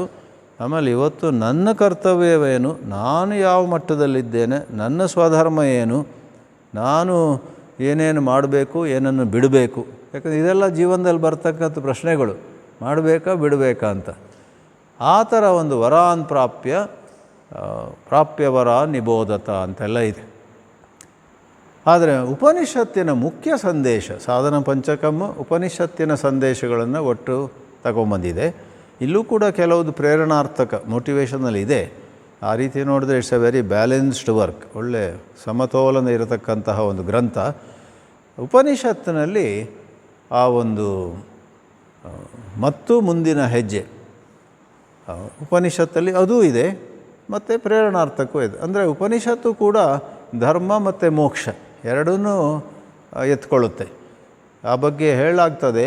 ನಮ್ಮ ಸನಾತನ ಧರ್ಮದ ಎಲ್ಲ ಶಾಸ್ತ್ರಗಳು ಮುಖ್ಯವಾಗಿ ಹೇಗೆ ಬದುಕಬೇಕು ನಂಬರ್ 1, ಆಮೇಲೆ ಹೇಗೆ ಮುಕ್ತಿಯನ್ನು ಪಡೆಯಬೇಕು ಅದು ನಂಬರ್ 2, ಆಮೇಲೆ ಬರುವಂಥದ್ದು. ಆ ಕತೆ ಏನಂದರೆ, ಎಲ್ಲ ಅವರು ಕೆಲಸ ಆದ ನಂತರ ಅವರು ಹಿಮಾಲಯಕ್ಕೆ ಹೋಗಿ ಶಿಷ್ಯರಿಗೆ ಹೇಳ್ತಾರಂತೆ, ನಾನು ಹೀಗೆ ಮುಂದೆ ಮುಂದೆ ಹೋಗಿ ಅಲ್ಲಿ ಅದೃಶ್ಯನಾಗ್ತೇನೆ. ಅವರದ್ದು ಹಾಗೆ ನೋಡಿದರೆ ಒಂದು ಅಲ್ಲಿ ಎಲ್ಲಿ ಅವರು ಕೊನೆ ಉಸಿರು ಎಳೆದ್ರು, ಅವರು ತಮ್ಮ ದೇಹವನ್ನು ಎಲ್ಲಿ ತ್ಯಜಿಸಿದರು ಅನ್ನುವ ಬಗ್ಗೆ ಸ್ಪಷ್ಟತೆ ಇಲ್ಲ. ಹಾಗೆ ಅವರು ಬದ್ರಿನಾಥ್ ಅಲ್ಲೆಲ್ಲೋ ಹೋಗಿ ಮತ್ತು ಮುಂದೆ ಹೋದ್ರಂತೆ. ಮತ್ತು ಅವರನ್ನು ಯಾರೂ ನೋಡಲಿಲ್ಲ ಅಂತ. ಅವರು ಹುಟ್ಟಿದ್ದು ಎಲ್ಲಿ ಅನ್ನೋದ್ರ ಬಗ್ಗೆ ಮುಖ್ಯವಾಗಿ 2 ಸ್ಥಾನಗಳನ್ನು ಹೇಳ್ತಾಗ್ತದೆ. ಒಂದು, ಎಲ್ಲರೂ ಹೆಚ್ಚು ಜನರು ಹೋಗುವುದು ಕಾಲಡಿ, ಅದು ಕೊಚ್ಚಿನ್ ಅಥವಾ ಎರ್ನಾಕುಲಮಿಂದ ಸ್ವಲ್ಪ ಉತ್ತರಕ್ಕಿದೆ, ಭಾಳ ಸ್ವಲ್ಪ. ಕೊಚ್ಚಿನ್ ವಿಮಾನ ನಿಲ್ದಾಣದ ಬಳಿಯ ಹತ್ತಿರ ಇದೆ. ಆದರೆ ಕಡಿಮೆ ಗೊತ್ತಿರುವಂಥದ್ದು ಚಿನ್ಮಯ ಮಿಷನ್ ತಗೊಂಡಿರುವಂತಹ ಒಂದು ವೆಳಿಯನಾಡ್ ಅಂತ, ಅಲ್ಲಿ ಚಿನ್ಮಯ ಇಂಟರ್ನ್ಯಾಷನಲ್ ಫೌಂಡೇಶನ್ ಅಂತಿದೆ. ಅದೂ ಕೂಡ ಕೊಚ್ಚಿನ್ನಿಂದ ಸ್ವಲ್ಪ ದಕ್ಷಿಣಕ್ಕೆ ಕೋಟ್ಟಾಯಂ ದಾರಿಯಲ್ಲಿ ಇದೆ. ಎರಡೂ ಕೊಚ್ಚಿನ್ ಹತ್ತಿರವೇ ಕೊಚ್ಚಿನಿಂದ ಒಂದು 15-20 ನಿಮಿಷ ಉತ್ತರಕ್ಕೆ ಹೋದರೆ ಕಾಲಡಿ. ಸಾವಿರಾರು ಜನ ಅಲ್ಲಿ ಹೋಗ್ತಾರೆ, ಶಂಕರಾಚಾರ್ಯರು ಜನ್ಮಸ್ಥಳ ಅಂತ. ಆದರೆ ಇನ್ನೊಂದು ವರ್ಷನ್ ಏನಂತ ಹೇಳಿದರೆ, ಅವರು ತಮ್ಮ ತಾಯಿಯ ಮನೆಯಲ್ಲಿ ಹುಟ್ಟಿದ್ದು. ಯಾಕಂದರೆ ಮೊದಲನೆಯ ಮೊದಲನೇ ಬಾರಿ ಹುಡುಗಿ ಗರ್ಭವತಿ ಆದಾಗ ಹೆಚ್ಚಾಗಿ ತಾಯಿ ಮನೆಗೆ ಹೋಗುವಂಥ ಕ್ರಮ. ಆ ತಾಯಿ ಮನೆ ಅಲ್ಲಿ ವೆಳಿಯನಾಡಿನಲ್ಲಿ ಅಂತ. ಆ ಒಂದು ಪ್ರಾಪರ್ಟಿ 8 ಎಕರೆಯನ್ನು ಸ್ವಾಮಿ ಚಿನ್ಮಯಾನಂದರು ಅವರು ಇರುವಾಗಲೇ ತಗೊಂಡ್ಬಿಟ್ಟು ಅದನ್ನೊಂದು ಸಂಶೋಧನಾ ಕೇಂದ್ರ ಮಾಡಿದ್ದಾರೆ. ಅಲ್ಲೊಂದು ನಂದಾದೀಪ ಇದೆ. ಈ ಕೊಠಡಿಯಲ್ಲಿ ಆರ್ಯಾಂಬನ ಮನೆ ಅಂತೆ ಅದು. ಶಂಕರಾಚಾರ್ಯ ತಾಯಿ ಆರ್ಯಾಂಬ, ತಂದೆ ಶಿವಗುರು. ಆರ್ಯಾಂಬನ ತವರು ಮನೆ ಅದು. ಹೆರಿಗೆಗೆ ಆರ್ಯಾಂಬ ಅಲ್ಲಿ ಹೋಗಿ ಈ ಒಂದು ಕೋಣೆಯಲ್ಲಿ ಆ ಮಗುವನ್ನು ಹೆತ್ತಿದ್ದಂತ ನಮ್ಮ ನಂಬಿಕೆ. ಅದೆರಡೂ ಕೂಡ ನಾವು ಗೌರವಿಸೋಣ, ಅದರಲ್ಲೇನು. ಹಿಂದೂ ಧರ್ಮದಲ್ಲಿ ಎಲ್ಲ ಕಡೆಯಲ್ಲೂ ಕೂಡ ಮಲ್ಟಿಪಲ್ ಆಪ್ಷನ್ಸ್. ಒಂದೇ ಮನೆಯಲ್ಲಿ ಅಣ್ಣ ಶಿವನ ಭಜಿಸ್ಬೋದು, ತಮ್ಮ ಕೃಷ್ಣನ ಭಜಿಸ್ಬೋದು, ತಾಯಿ ಹನುಮಂತನನ್ನು ಪೂಜಿಸ್ಬೋದು, ತಂದೆ ಇನ್ಯಾವುದೋ ಒಂದು ಅಯ್ಯಪ್ಪನ ಪೂಜಿಸ್ಬೋದು. ನಮ್ಮ ಹಿಂದೂ ಧರ್ಮದಲ್ಲಿ ಒಳ್ಳೆಯದು ಎಲ್ಲವೂ ಕೂಡ ಕೊನೆಗೆ ಒಂದೇ ದೇವರಿಗೆ ಸೇರುತ್ತೆ ಅಂಥೇಳಿ ಸಮನ್ವಯ ಇದೆ. ಆ ಪ್ರಕಾರ ನಮಗೆ ಯಾವ ರೀತಿಯ ಆಂತರಿಕ ಸಂಘರ್ಷ ಇಲ್ಲ. ಹೇಳುವವರು ಹೇಳಲಿ, ಕಾಲಡಿಯಲ್ಲಿ ಶಂಕರರು ಹುಟ್ಟಿದ್ದು ಅಲ್ಲಿಗೂ ಹೋಗೋಣ, ವೆಳಿಯನಾಡಲ್ಲಿ ಹುಟ್ಟಿದ್ದು ಅಲ್ಲಿಗೂ ಹೋಗೋಣ, ಮೋರ್ ದಿ ಮೆರಿಯರ್ ಅಂತಾರೆ. ಎರಡು ಕಡೆ ಹೋಗಿ ನಮಸ್ಕಾರ ಹಾಕಿ ಬರುವಂಥವ್ರು ನಾವು. ಆದರೆ ಅವರು ಎಲ್ಲಿ ದೇಹ ಬಿಟ್ಟರು ಅನ್ನೋದ್ರ ಬಗ್ಗೆ ಒಂದಿಷ್ಟು ವಿವಾದ ಇದೆ. ಅಂತೂ ಹೆಚ್ಚಾಗಿ ನಾವು ನಂಬುವುದು ಹೇಗಂದರೆ, ಅವರು ಹಿಮಾಲಯದಲ್ಲಿ ಮುಂದುವರಿಸಿ ಹಾಗೆ ಹೋದರು ಅಂತ. ಅವರು ಇನ್ನೇನು ಟಾಟಾ ಬಾಯ್ ಬಾಯ್ ಹೇಳೋಕ್ಕೆ ಹೊರಟಿದ್ದಾರೆ, ಆಗ ಶಿಷ್ಯಾದಿಗಳು ಕೈ ಮುಗಿದು ಮೈ ಕೇಳ್ತಾರಂತೆ. ಕೊನೆಯದಾಗಿ ನಮಗೆ ಒಂದು ಸಂಗ್ರಹವಾಗಿ, ಲೈಕ್ ಎ ಪ್ರಿವ್ಯೂ ಅಂದರೆ ವಿಷಯವನ್ನು ಮಂಡಿಸುವ ಮೊದಲು ಹೇಳುವಂಥದ್ದು. ಆಮೇಲೆ ವಿಷಯವನ್ನು ಮಂಡಿಸ್ತೀರ, ಯಾವುದಾದ್ರೂ ವಿಷಯ, ಅದು ಏನೇ ಇರಲಿ, ಪ್ರಾಣಿಶಾಸ್ತ್ರ ಇರಲಿ, ಸಸ್ಯಶಾಸ್ತ್ರ ಇರಲಿ, ಗಣಿತ ಇರಲಿ, ವಿಜ್ಞಾನ ಇರಲಿ, ಅರ್ಥಶಾಸ್ತ್ರ ಇರಲಿ, ಎಂಥದೇ ವಿಷಯವನ್ನು ಮೊದಲು ಒಂದು ಪ್ರಿವ್ಯೂ, ಪ್ರಸ್ತಾವನೆಯಲ್ಲಿ ಇಂತಿಂಥದ್ದೆಲ್ಲ ನಾವು ನೋಡಲಿಕ್ಕಿದ್ದೇವೆ, ಮತ್ತು ಆ ವಿಷಯವನ್ನು ವಿಸ್ತಾರವಾಗಿ ಹೇಳುವುದು. ಅದರ ನಂತರ ಕೊನೆಯಲ್ಲಿ ಲುಕ್ಕಿಂಗ್ ಬ್ಯಾಕ್ ಅಂತಾರಲ್ಲ, ರಿವ್ಯೂ, ಸಿಂಹಾವಲೋಕನ ಥರ. ನಮಗೆ ಇಷ್ಟೆಲ್ಲ ವರ್ಷ ನೀವು ಅಷ್ಟು ಪ್ರೀತಿಯಿಂದ, ಅನುಕಂಪದಿಂದ ಏನೆಲ್ಲ ತಿಳಿಸಿಕೊಟ್ರಿ. ನಿಮ್ಮ ಬಾಯಿಂದಲೇ ಒಂದು ಸಂಗ್ರಹವಾಗಿ, ಸಮ್ಮರಿಲಿ, ಲೈಕ್ ಎ ಸಮರಿ, 4 ಮಾತು ಕೇಳಬೇಕು, ನಮಗೊಂದಿಷ್ಟು ಉಪದೇಶ ಕೊಡಿ ಅಂತ ಕೇಳ್ತಾರಂತೆ ಕೆಲವು ಶಿಷ್ಯರು. ಆಗ ಶಂಕರರು, ಅವರು ಶಿವನ ಅವತಾರ ಅಂತಲೇ ನಾವು ನಂಬಿರೋದು, ಅವರು ಆಗ ಬಹಳ ದಯೆಯಿಂದ ಆಗಲಿ ಅಂತ ಈ 5 ಶ್ಲೋಕಗಳನ್ನು ಹೇಳಿದರು. ಅದರಲ್ಲಿ ಪ್ರತಿಯೊಂದರಲ್ಲೂ 8 ಇರುವುದರಿಂದ ಒಟ್ಟು 40 ಉಪದೇಶಗಳನ್ನು, 40 ಇನ್ಸ್ಟ್ರಕ್ಷನ್ಸ್. ಇದು ಮಾಡಬೇಕು. ಪ್ರತಿಯೊಂದು ಉಪದೇಶವೂ ಕೂಡ ನಿಮ್ಮಲ್ಲಿ ಯಾರಿಗಾದರೂ ಸಂಸ್ಕೃತ ವ್ಯಾಕರಣ, ಸಂಸ್ಕೃತ ಮಾತ್ರ ಅಲ್ಲ ಕನ್ನಡದಲ್ಲೂ ಇದೆ ಅದು, ವ್ಯಾಕರಣ, ಆ ವಾಕ್ಯದ ರಚನೆ ಹೇಗೆ ಮಾಡಿದ್ದಾರೆ ಅಂದರೆ ಅದ್ಭುತವಾದ ಗ್ರಂಥ ಇದು. ಈ ಪ್ರಕಾರ ಬೇರೆ ಎಲ್ಲೂ ನೋಡೋದಿಲ್ಲ ನಾವು. 40 ಉಪದೇಶಗಳು ಕೂಡ ಕರ್ಮಣಿ ಪ್ರಯೋಗದಲ್ಲಿದೆ, ಪ್ಯಾಸಿವ್ ವಾಯ್ಸ್.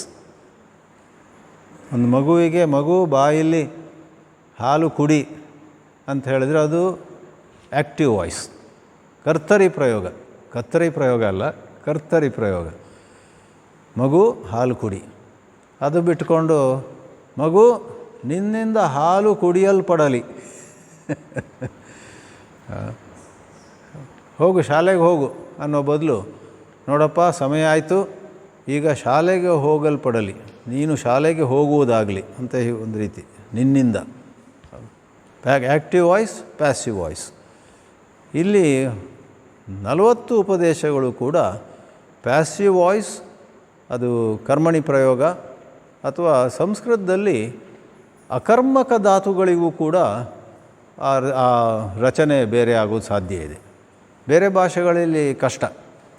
ಈ ಪ್ಯಾಸಿವ್ ವಾಯ್ಸ್ ಯಾವುದಕ್ಕೆ ಅಪ್ಲೈ ಆಗುತ್ತೆ? ಕ್ಲಿಯರ್ ಆಗಿ ಒಂದು ಆಬ್ಜೆಕ್ಟ್ ಇದ್ದರೆ, ಏನು ಉದಾಹರಣೆಗೆ ನೀವು ಬೇರೆ ಬೇರೆ ಪದ್ಯಗಳನ್ನು ಹಾಡ್ತೀರ, ಪದ್ಯವನ್ನು ಹಾಡಿ ಅಂತ ನಾನು ಕೇಳ್ಬೋದು ನಿಮ್ಮನ್ನು, ಅಥವಾ ನಿಮ್ಮಿಂದ ಒಂದು ಪದ್ಯ ಹಾಡಲ್ಪಡಲಿ. ನೀವು ನಗ್ತೀರ, ನಿಮ್ಮಿಂದ ನಗಲ್ಪಡಲಿ ಅಂತ ಕಷ್ಟ. ಅದು ಅಷ್ಟು ಕಾಮನ್, ಯಾಕಂದರೆ ಅದಕ್ಕೆ ಆಬ್ಜೆಕ್ಟ್ ಇಲ್ಲ. ನೀವು ಪದ್ಯವನ್ನು ಹಾಡಿರಿ, ನೀವು ಕರ್ತ, ಹಾಡುವಂಥದ್ದು ಕರ್ಮ, ಕ್ರಿಯಾಪದ, ಪದವನ್ನು ಅದು ಕರ್ಮಪದ. ನೀವು ನಗ್ತೀರ, ಆದರೆ ಅಲ್ಲಿ ಆ ಕರ್ಮಪದ ಸ್ಪಷ್ಟವಾಗಿ ಬರೋದಿಲ್ಲ. ನಿಮ್ಮಿಂದ there is no clear object. ಸಂಸ್ಕೃತದಲ್ಲಿ ಭವತ್ಯ ನಿಮ್ಮಿಂದ ಸ್ತ್ರೀಲಿಂಗದಲ್ಲಿ, ಹಸ್ಯತಾಮ್ ಅಂತ ಹೇಳ್ಬೋದು. ಅಲ್ಲೂ ಕೂಡ ಕರ್ಮಪದ ಇಲ್ಲ, ಆದರೆ ಆ ಕರ್ಮಣಿ ಪ್ರಯೋಗ ಅದಕ್ಕೆ ಕರ್ಮಣಿ ಅನ್ನೋದಿಲ್ಲ, ಅದಕ್ಕೆ ಭಾವೇ ಪ್ರಯೋಗ ಅಂತಾರೆ. ಇಲ್ಲಿಯೂ ಕೂಡ ಒಂದೆರಡು ಕಡೆಯಲ್ಲಿ ಆ ಪ್ರಕಾರ ಸ್ಪಷ್ಟವಾಗಿ ಆ ಕ್ರಿಯೆಗೆ ಒಂದು ವಿಷಯ, ಒಂದು ಕರ್ಮಪದ ಇಲ್ಲದಿದ್ದರೆ ಆಗಲೂ ಕೂಡ ಆ ಕ್ರಿಯಾಪದ ಭಾವೇ ಪ್ರಯೋಗಕ್ಕೆ ಹೋಗುತ್ತೆ. ಗಾಳಿ ಬೀಸುತ್ತಿದೆ, ಗಾಳಿಯಿಂದ ಬೀಸಲ್ಪಡುತ್ತಿದೆ ಅಂತ ಹೇಳುವ ಕ್ರಮ ಇಲ್ಲ ನಮ್ಮಲ್ಲಿ. ಫಸ್ಟ್ ಆಫ್ ಆಲ್ ಗಾಳಿ ಬೀಸುತ್ತಿದೆ, ಏನನ್ನು ಬೀಸುತ್ತಿದೆ ಅಂತ ಇಲ್ಲ. ನದಿ ಹರಿಯುತ್ತಿದೆ, ಏನನ್ನು ಹರಿಯುತ್ತಾ ಇದೆ ಅಂತ, ಅದೇನು ಕಾಗದ ಹರಿಯೋದಲ್ಲ ಇದು. ನದಿ ಹರಿಯೋದು, ಪ್ರವಹಿಸೋದು, ಇಟ್ ಈಸ್ ಆಲ್. ಅದಕ್ಕೆ ಇಂಗ್ಲೀಷ್ನಲ್ಲಿ ಇಂಟ್ರಾನ್ಸಿಯೆಂಟ್ ವರ್ಬ್ಸ್ ಅಂತೇವೆ. ಸಂಸ್ಕೃತ ಮತ್ತು intransitive, thank you, not intransitive, transitive and intransitive.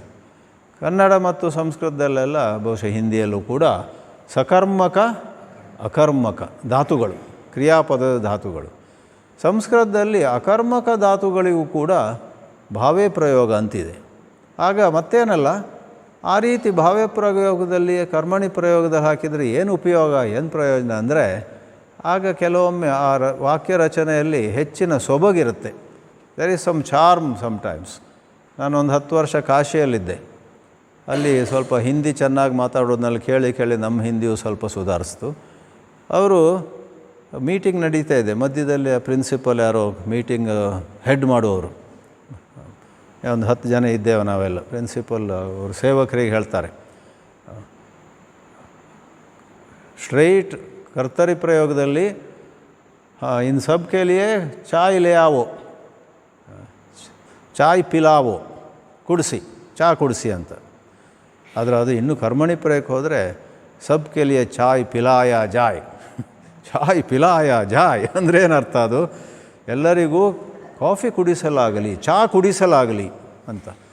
ಅದು ಇಟ್ ಈಸ್ ಚಾರ್ಮಿಂಗ್.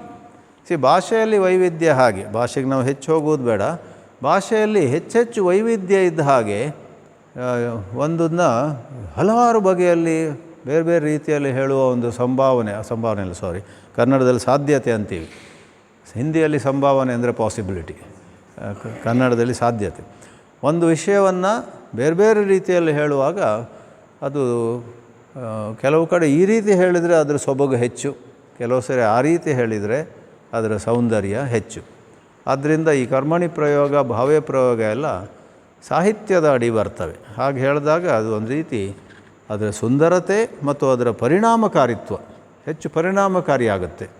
ಇಷ್ಟು ಹೇಳಿ ನೀವೆಲ್ಲರೂ ಆಲೋಚನೆ ಮಾಡ್ತಿದ್ದೀರಿ, ಈಗ ಇವರೇನು ಸ್ತೋತ್ರದಲ್ಲಿ ಇಳಿತಾರಾ ಇಲ್ವಾ ಅಂತ. ಈಗ ಇಳಿಯೋಣ ಅಂತೆ. ಮೊದಲನೇ ಶ್ಲೋಕವನ್ನು ನೋಡೋಣ. ಇದರಲ್ಲಿ 8 ಉಪದೇಶಗಳಿವೆ, dos and don'ts.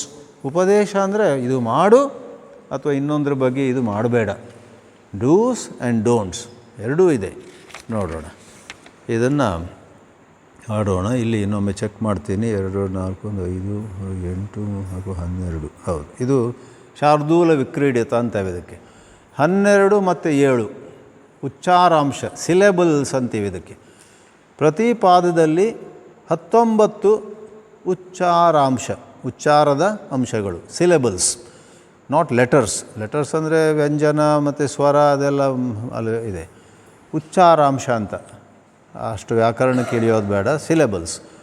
Each quarter has 19 syllables. ನಾವು ಹೇಗೆ ಹಾಡ್ತೀವಿ ಅಂದರೆ 12 ಹಾಡಿ ನೀವು ರಿಪೀಟ್ ಮಾಡಿ, ಮತ್ತು 7 ಹಾಡ್ತೇನೆ. 12 7, 12 7, 12 7, 12 7. ವೇದೋ ನಿತ್ಯಮಧೀಯತಾಂ ತದುದಿತಂ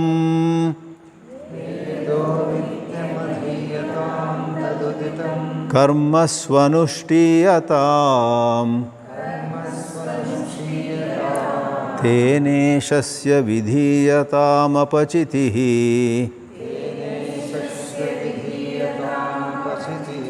ಕಾಮ್ಯೇ ಮತಿಸ್ತ್ಯಜ್ಯತಾಂ ಪಾಪೌಘ ಪರಿಧೂಯತಾಂ ಭವಸುಖೇ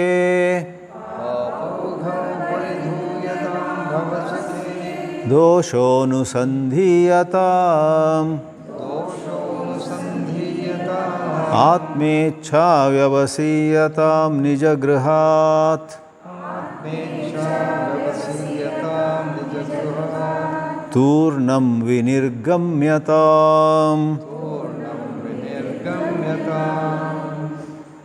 ಮೊದಲನೆಯ ಉಪದೇಶ ವೇದೋ ನಿತ್ಯಂ ಅಧೀಯತಾಂ. ನೋಡಿ, ವೇದವನ್ನು ಅಧ್ಯಯನ ಮಾಡು ಅನ್ನೋ ಬದಲು ವೇದವು ನಿತ್ಯಂ ದಿನದಿನವೂ ಓದಲ್ಪಡಲಿ. ಅದು ವಾಕ್ಯ ರಚನೆ. ಪ್ರತಿ ಬಾರಿ ನಾವು ಆ ಪ್ರಕಾರ ಅನುವಾದ ಮಾಡುವ ಅವಶ್ಯಕತೆ ಇಲ್ಲ. ನೋಡಿ, ಇವರು ಅನುವಾದ ಇಲ್ಲಿ ಕೊಟ್ಟಿರುವುದು ಕೂಡ ಆ ಕರ್ಮಣಿ ಪ್ರಯೋಗವನ್ನು ಎಲ್ಲ ದೂರ ಇಟ್ಟು ಸರಳೀಕರಿಸಿದ್ದಾರೆ. ವೇದವನ್ನು ಪ್ರತಿದಿನವೂ ಅಧ್ಯಯನ ಮಾಡು. Literally translation would be in English rather than saying study the Vedas daily. The structure here is let the Vedas be studied daily or may the Vedas be studied daily. Passive voice ಅದಿರಲಿ. ವೇದವನ್ನು ಓದುವುದಂದರೆ ಈ ಕಾಲದಲ್ಲಿ ನೀವೆಲ್ಲ ಬಿಡಿ, ನಮ್ಮಂಥವರು ಸ್ವಲ್ಪ ಸಂಸ್ಕೃತ ಎಲ್ಲ ಓದ್ಕೊಂಡವರು ಕೂಡ ವೇದವನ್ನು ಅಷ್ಟು ಓದೋದಿಲ್ಲ. ವೇದ ಹಿಂದಿನ ಕಾಲದಲ್ಲಿ ಶಂಕರಾಚಾರ್ಯರ ಸಮಯದಲ್ಲೆಲ್ಲ ತುಂಬ ಸುಶಿಕ್ಷಿತರೆಲ್ಲ ವೇದವನ್ನು ಓದ್ತಾಯಿದ್ರು. ನಾವೆಲ್ಲ ಸ್ವಲ್ಪ ಗೀತೆಯನ್ನು ಇದೆಲ್ಲ ಓದ್ತೀವಿ. ಸ್ವಲ್ಪ ಮೂಲ ವೇದವನ್ನು ನಾವು ಹೆಚ್ಚು ನೋಡಿಯೂ ಇಲ್ಲ. ಕೆಲವು ಸೂಕ್ತಗಳನ್ನು ಕಲ್ತ್ಕೊಂಡಿದ್ದೀವಿ. ಪುರುಷ ಸೂಕ್ತ, ಶ್ರೀ ಸೂಕ್ತ, ಅದೆಲ್ಲ ನಾನು ಕಲ್ತ್ಕೊಂಡಿರುವ ವೇದ ಮಂತ್ರಗಳೆಲ್ಲ ಹೇಳ್ತಾ ಹೋದರೆ ಸುಮಾರು 1 ಗಂಟೆಯಲ್ಲಿ ಮುಗಿದೋಗುತ್ತಷ್ಟೇ. ಆದರೆ 4 ವೇದಗಳಲ್ಲಿರೋದು ಅನಂತಾವೈ ವೇದಾಹ ಅಂತ ಹೇಳಿಕೆ ಇದೆ. ಅದು ಅನಂತ ಇಲ್ಲದಿದ್ದರೂ ಕೂಡ ಬಹುಶಃ ಅದು ಎಷ್ಟೋ 100-200 ಗಂಟೆಗಳ ಕಾಲ ಹಾಡುವಷ್ಟು ಇರುತ್ತೆ. ಯಾವುದ್ಯಾವುದೋ ಸೂಕ್ತಗಳು ಇಂದ್ರನನ್ನು ಹೊಗಳುವುದಂತೆ, ಪ್ರಕೃತಿಯನ್ನು ಹೊಗಳುವುದಂತೆ, ಏನೇನೋ ಇದೆ. ಅದರಿಂದ ವೇದ ಅನ್ನುವ ಶಬ್ದದಿಂದ ನಾವು ಈ ಕಾಲದಲ್ಲಿ ಹೇಗೆ ತಗೊಳ್ಬೇಕು ಅಂತ ಹೇಳಿದರೆ, ಆಧ್ಯಾತ್ಮಿಕ ಸಾಹಿತ್ಯವನ್ನು ಒಳಗೆ ನಾವು ಉತ್ತಮರಾಗುವ ಬಗ್ಗೆ ಇರತಕ್ಕಂತಹ ಸಾಹಿತ್ಯವನ್ನು ದಿನದಿನವೂ ಅಧ್ಯಯನ ಮಾಡಬೇಕು. ನಮ್ಮಲ್ಲಿ ಓದಿದವರು ದಿನದಿನವೂ, ಯಾಕಂದರೆ ನಾವು ಓದಿರ್ಬೋದು, ನಮ್ಮಂಥವರು ಓದಿ ಆಚಾರ್ಯರು ಹೇಳುವ ಹಾಗೆ 40 ವರ್ಷದಿಂದ ಎಷ್ಟೋ ಕಡೆಯಲ್ಲಿ ಪ್ರವಚನ ಮಾಡಿರ್ಬೋದು. ಆದರೂ ಉಪ್ಪು ಖಾರ ತಿಂದ ದೇಹ ನೋಡಿ ಮರ್ತು ಬಿಡ್ತೀವಿ. ಒಂದು 10 ದಿವಸ ಗೀತೆಯನ್ನು ಅಥವಾ ಯಾವುದನ್ನು ನೋಡದಿದ್ದರೆ ಎಲ್ಲೋ ಯಾರೋ ಹೇಳ್ತಾರೆ, ಇಲ್ಲಿ ಭೂಮಿ ಭಾಳ ಅಗ್ಗದಲ್ಲಿ ಸಿಗ್ತಾ ಇದೆ, ಆಲೋಚನೆ ಮಾಡಿ ಅಂತ. ಹೌದಾ? ಎಷ್ಟು? ಒಂದು ಗುಂಟಕ್ಕೆ ಎಷ್ಟು? ಹೌದಾ? ಅಯ್ಯೋ, ಇಷ್ಟು ನಮಗೆ ಯಾರೋ ಒಬ್ಬರು ಸ್ವಲ್ಪ ಹಣ ಕೊಟ್ಟಿದ್ದಾರೆ, ತಗೊಳ್ಳೋಣವೇ ಅಂತ ಎಲ್ಲ ಬಿಟ್ಟವರಿಗೂ ಕೂಡ ಆಸೆ ಆಗಿದ್ರೆ ಆಶ್ಚರ್ಯ ಇಲ್ಲ. ಯಾಕಂದರೆ ಈ ಪ್ರಪಂಚ ಹಾಗೆ, ಆಸೆ ಎಲ್ಲ ಬಿಟ್ಟವರು ಕೂಡ ಅದು ಹೋದೆಯ ಪಿಶಾಚಿ ಅಂದರೆ ಗವಾಕ್ಷಿ ಒಳಗಿಂದ ಬಂದೆ ಅಂತ ಮತ್ತು ಬರುವಂಥದ್ದು. ಆದ್ದರಿಂದ ದಿನದಿನವೂ ಒಂದು ಸ್ವಲ್ಪ, ಹೆಚ್ಚೇನಿಲ್ಲ, ಸ್ವಲ್ಪ ಓದಬೇಕು. ಅಷ್ಟು ಓದಿದರೂ ಕೂಡ ನಾವು ಜಾರಿ ಬೀಳ್ತೀವಿ, ನಮ್ಮಿಂದ ತಪ್ಪಾಗುತ್ತೆ. ಆ ತಪ್ಪಾಗೋದಕ್ಕೂ ಒಂದು ಒಳ್ಳೆಯ ಉದ್ದೇಶ ಇರುತ್ತೆ. ತಪ್ಪಾಗಿ ಕೈ ಸುಟ್ಕೊಂಡಾಗ ಅಲ್ಲಿ ಕಲಿಯುವಂಥದ್ದಿರುತ್ತೆ. ಯಾಕೆ ನಾನು ಈ ರೀತಿ ದುಃಖದಲ್ಲಿದ್ದೇನೆ, ಯಾಕೆ ನನ್ನಿಂದ ಏನು ತಪ್ಪಾಯಿತು ಅಂತ ಸ್ವಲ್ಪ ವಿಮರ್ಶೆ ಮಾಡಿದರೆ ಆಗ ಅಲ್ಲಿ ಬಿದ್ದದ್ದಕ್ಕೂ ಒಂದು ಅರ್ಥ.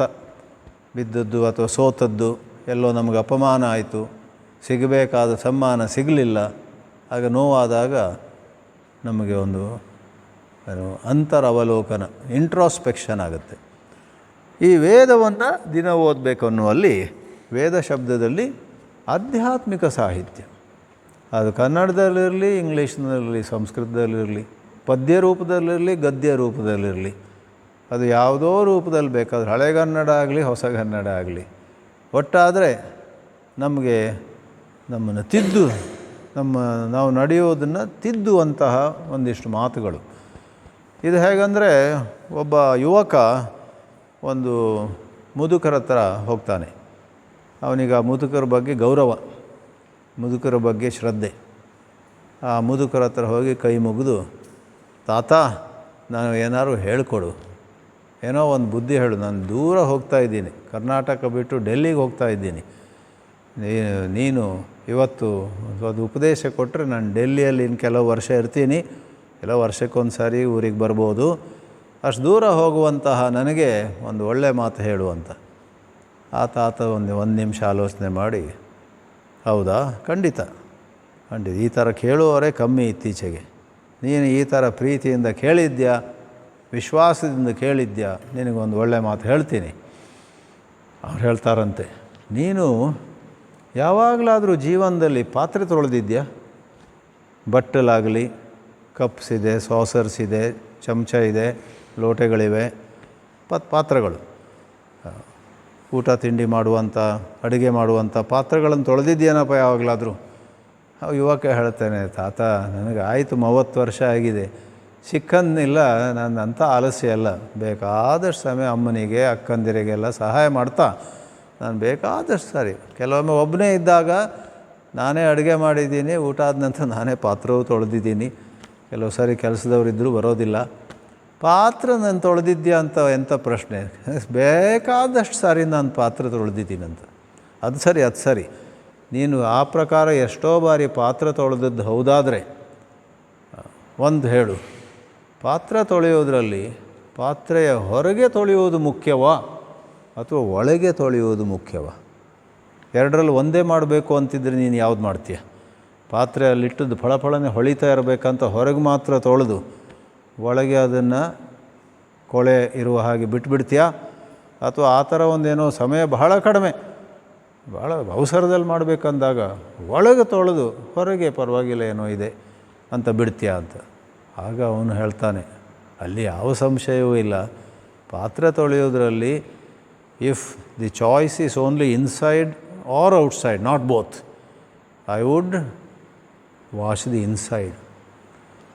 ಒಳಗೆ ತೊಳೆಯೋದು, ಗ್ಲಾಸ್ ಆಫ್ ವಾಟರ್ ಯಾರಿಗೂ ಕೊಡ್ತಿದ್ದೀರ, ಒಳಗೆ ಸ್ವಚ್ಛವಾಗಿರುವುದು 10 ಪಟ್ಟು 100 ಪಟ್ಟು ಹೆಚ್ಚು ಮುಖ್ಯ. ಆದ್ದರಿಂದ ಪಾತ್ರೆ ತೊಳೆಯೋದ್ರಲ್ಲಿ ತಾತ ಒಳಗೆ ಖಂಡಿತ ಭಾಳ ನೋಡಿಕೊಂಡು ಭಾಳ ಸ್ವಚ್ಛವಾಗಿರಬೇಕು ಅಂತ ತೊಳಿತೀವಿ ಅಂತ. ಅದೇ ಉಪದೇಶ ಕಣೋ ನಿನಗೆ. ನೀನು ಡೆಲ್ಲಿಗೆ ಹೋಗು, ಇಂಗ್ಲೆಂಡಿಗೆ ಹೋಗು, ಎಲ್ಲೇ ಹೋಗು, ಎಲ್ಲಿ ಹೋದರೂ ಕೂಡ ಹೊರಗೆ ನೀನು ಏನೋ ಸಾಧಿಸ್ತೀಯ, ಅದಿರಲಿ, ಸಾಧಿಸೋ ಅವಶ್ಯಕ ಬೇಕು, ಆದರೆ ಒಳಗೆ ನೀನು ನಿನ್ನನ್ನು ತೊಳ್ಕೊಳ್ತಾ ಇರಬೇಕು. ಯಾವಾಗ ನಿನಗೆ ಗೊತ್ತಾಗುತ್ತೆ, ನಾನು ಯಾರೋ ಒಬ್ಬನ ಕಡೆಗೆ ತುಂಬ ಸಿಟ್ಟು ಮಾಡಿದೆ, ಗುಬ್ಬಿಯ ಮೇಲೆ ಬ್ರಹ್ಮಾಸ್ತ್ರ ಬಿಟ್ಬಿಟ್ಟೆ, ಹಾಗೆ ಮಾಡಬಾರ್ದಿತ್ತು, ಸ್ವಲ್ಪ ಶಾಂತಿಯಿಂದ ಅವನಿಗೆ ಹೇಳ್ಬೋದಿತ್ತು, ಅವನು ತಪ್ಪು ಮಾಡ್ದ, ಆದರೆ ನಾನು ಏನು ಜೋರಾಗಿ ಬೈದೆ ಅಂದರೆ ಅಷ್ಟು ಸರಿಯಲ್ಲ.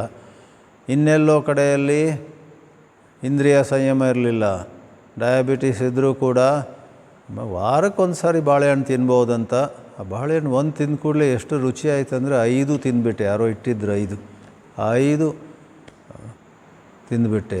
ಯಾವುದೋ ಒಂದು ತಿನ್ನೋದ್ರಲ್ಲಿ, ಕುಡಿಯೋದ್ರಲ್ಲಿ, ಮಾತಿನಲ್ಲಿ, ನಿದ್ರೆಯಲ್ಲಿ, ಮತ್ತೊಂದರಲ್ಲಿ, ಇನ್ನೊಂದರಲ್ಲಿ ಬ್ಯಾಲೆನ್ಸ್ ತಪ್ಪಿ ಹೋಯಿತು ಅಂತ ನಿನಗೆ ಗೊತ್ತಾದಾಗ ಅಲ್ಲಿ ಕೂಡಲೇ ಪಾತ್ರೆಯ ಒಳಭಾಗದಲ್ಲಿ ಕೊಳೆ ಬಂದಿದೆ.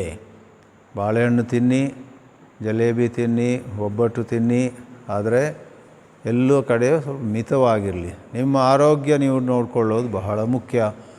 ಆ ಪ್ರಕಾರವಾಗಿ ಪಾತ್ರೆಯ ಒಳಗೆ ತೊಳೆಯುವುದು ಹೇಗೆ ಹೆಚ್ಚು ಮುಖ್ಯವೋ ಆ ಪ್ರಕಾರವಾಗಿ ದಿನದಿನವೂ ಆಧ್ಯಾತ್ಮಿಕ ಸಾಹಿತ್ಯವನ್ನು, ಇವಾಗಲಂತೂ ಪುಸ್ತಕವೇ ಬೇಕಂತಿಲ್ಲ, ಯೂಟ್ಯೂಬ್ ಇದೆ, ಏನೇನೋ ಪಾಡ್ಕ್ಯಾಸ್ಟ್ ಇದೆ, ಯಾವ್ಯಾವ ರೀತಿಯಲ್ಲಿ ನಿಮಗೆ ಬಹಳ ಪ್ರಿಯವಾದಂತಹ ಮೊಬೈಲ್ ಜೀವನ ಸಂಗಾತಿಯಾಗಿದೆ. ಸ್ವಾಮಿ ಸನ್ಯಾಸಿಗಳಿಗೂ ಈಗ ಒಂದು ಜೀವನ ಸಂಗಾತಿ ಬಂದುಬಿಟ್ಟಿದೆ, ಸ್ಮಾರ್ಟ್ಫೋನ್, ಅದರಲ್ಲಿ ನೋಡ್ತಾ ಇರ್ತಾರೆ. ಯಾರಿಗೆ ಮೊಬೈಲ್ ಇಲ್ಲ ಈಗ ರಸ್ತೆ ಮೇಲೆ ಹೋಗುವಾಗಲೂ ಕೂಡ ಎಲ್ಲರೂ ಕೂಡ ಒಂದು ಕೈಯಲ್ಲಿ ಮೊಬೈಲ್, ಸೆಲ್ಫಿ ಗಿಲ್ಫಿ ತಗೊಳ್ಳುವಾಗ ಅದೇನು ಗ್ರೂಪ್ ಫೋಟೋ ತೆಗೆಯುವಾಗ ಕೂಡ ಕೈಯಲ್ಲಿ ಮೊಬೈಲ್, ಕೆಲವರು ಹಿಂದಿಡ್ಬೋದು 1 ನಿಮಿಷಕ್ಕೆ. ಮೊಬೈಲ್ನಲ್ಲಿಯೇ ನಿಮಗೆ ಭಗವದ್ಗೀತೆ, ಮಂಕುತಿಮ್ಮನ ಕಗ್ಗ, ಈ ಕವಿಗಳು, ಸರ್ವಜ್ಞ ವಚನಗಳು, ಕನಕದಾಸರ ಭಜನೆಗಳು ಎಲ್ಲ ಮೊಬೈಲಲ್ಲೇ ಸಿಗ್ತವೆ. ಅಷ್ಟು ಸಿಕ್ಕಿದರೂ ಕೂಡ ನಾವು ಒಂದು ಹಳೆ ಬೀದಿ ಬಸವಣ್ಣನೊಂದು ಹಾಡು ಕೇಳೋ ಮನಸ್ಸಾಗಿದೆ ಅಂತ ಅದನ್ನು ಮೊದಲು ಹಾಕ್ಕೊಂಡು ಆಮೇಲೆ ಸಮಯ ಸಿಕ್ಕಿದರೆ ನಾನು ತಲ್ಲಣಿಸದಿರು ಖಂಡ್ಯ ತಾಳು ಮನವೇ ಕೇಳ್ತೀನಿ ಅಂದರೆ ಆಗೇನಾಗುತ್ತೆ ಗೊತ್ತೇ, ಬೀದಿ ಬಸವಣ್ಣಂದು ಹಾಡು ಅಥವಾ ಮೇಯರ್ ಮುತ್ತಣ್ಣ ಯಾವುದ್ರಲ್ಲದು ಯಾವುದೋ ಒಂದರಲ್ಲೂ ಒಂದಿದೆ, ಹಳ್ಳಿ ಆದರೇನು ಶಿವ, ದಿಲ್ಲಿ ಆದರೇನು ಶಿವ, ಜಗವೆಲ್ಲ ಒಂದೇ, ಅಲ್ಲಿ ಶಿವ ಆದರೂ ಬರ್ತಾನೆ. ಇನ್ನೊಂದು ಜ್ಞಾಪಕ ಆಗ್ತಾಯಿದೆ ನನಗೆ, ಹಳೆ ಕಾಲದಲ್ಲಿ ನಾವೆಲ್ಲ ಸಿನಿಮಾಗೆ ಹೋದವ್ರೆ ಬೇಕಾದಷ್ಟು, ಏನು ದಾಡಿಗಿಪ್ಪತ್ತು ನಿನಗೆ 70, ಬೀದಿ ಬಸವಣ್ಣ ನಿನ ವೇಷ ಬಯಲಾಯಿತು ಅಂತ ಒಂದು ಹಾಡಿದೆ. ಅದು ಬೀದಿ ಬಸವಣ್ಣನ. ಯಾಕಂದರೆ ಅದರಲ್ಲಿ ರಾಜ್ಕುಮಾರು 20 ವರ್ಷದ ದಾಡಿಗೆ 70 ನಿನಗೆ 20 ಕರೆಕ್ಟ್. ಅವನು ಯುವಕ, ಹುಡುಗಿಯರ ಮಧ್ಯೆ ಹೋಗ್ಬಿಡ್ತಾನೆ. 70 ವರ್ಷದ ಯುವಕ ಅವನು.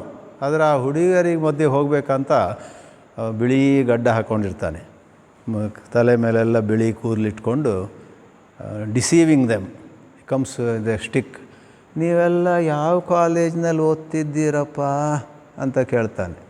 ಅವರೆಲ್ಲ ಸುತ್ತುವರಿತಾರೆ. ಒಂದು 2 ನಿಮಿಷಕ್ಕೆ ಆ ಹೀರೋಯಿನಿಗೆ ಗೊತ್ತಾಗುತ್ತೆ, ಕಳ್ಳ ಇವನಿಗೆ ನಿಜವಾಗಿ 20, ಇದೆಲ್ಲ ವೇಷ ಹಾಕ್ಕೊಂಡು 70. ಅದರಿಂದ ದಾಡಿಗೆ 70 ನಿನಗೆ 20 ವಾಸ್ತವವಾಗಿ. ಆಮೇಲೆ ಎಳಿತಾರೆ ಅದನ್ನು, ಅವನು ಬಯಲು ಮಾಡ್ತಾರೆ, ಬೀದಿ ಬಸವಣ್ಣ ನಿನಗೆ ನಿನ್ನ ವೇಷ ಬಯಲಾಯಿತು.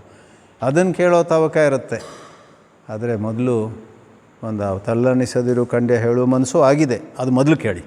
ಅದರ ನಂತರ ಸಮಯ ಉಳಿದ್ರೆ ಬೀದಿ ಬಸವಣ್ಣ, ಮೇಯರ್ ಮುತ್ತಣ್ಣ, ಹಾಗೆ ಒಂದು ಸಿರೀಸೇ ಬಂದಿತ್ತು ಆ ಕಾಲದಲ್ಲಿ 67 ಇಸ್ವಿಯಲ್ಲಿ. ಆ ಪ್ರಕಾರ ನಮಗೆ ಬೋಧನೆ ಮಾಡುವಂಥದ್ದು ಆಧ್ಯಾತ್ಮಿಕ ಸಾಹಿತ್ಯ. ಆಗ ನಾವೇನು ಬೇರೆಯವ್ರಿಗೆ ಉಪಕಾರ ಮಾಡುವುದಲ್ಲ, ಬೇರೆಯವ್ರಿಗೂ ಆಗುತ್ತೆ. ಸ್ವಲ್ಪ ಶಿಸ್ತಿನಲ್ಲಿದ್ದರೆ ನಮಗೇ ತುಂಬ ಉಪಕಾರ. ಸ್ವಲ್ಪ ಇತಿಮಿತಿ ತಿಳ್ಕೊಂಡು ನಾವು ನಡ್ಕೊಂಡ್ರೆ ನಮಗೂ ಶಾಂತಿ, ನಮ್ಮ ಜೊತೆ ಇರೋ ಜನರಿಗೂ ಕೂಡ ಎಷ್ಟೋ ಶಾಂತಿ.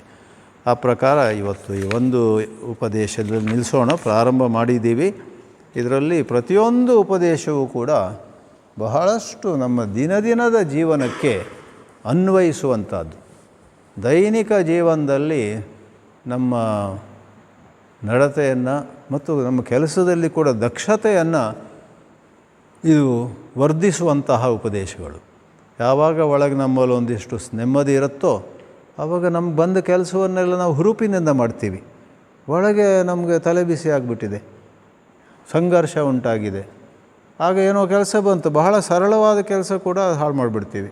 ಅಥವಾ ಅದು ಮನಸ್ಸಿಟ್ಟು ಮಾಡೋಕ್ಕಾಗಲ್ಲ, ಯಾಕಂದರೆ ಅರ್ಧ ಮನಸ್ಸು ಬೇರೆಯಲ್ಲಿದೆ. ಅಯ್ಯೋ ಅವಳು ಹೀಗೆ ಬೈದ್ಲಲ್ಲ ನನಗೆ, ಅಯ್ಯೋ ಅವ್ರು ಹಾಗೆ ಮಾಡಿದ್ರಲ್ಲ, ಅದೆಲ್ಲ ಹೊಡಿತಾ ಇರುತ್ತೆ.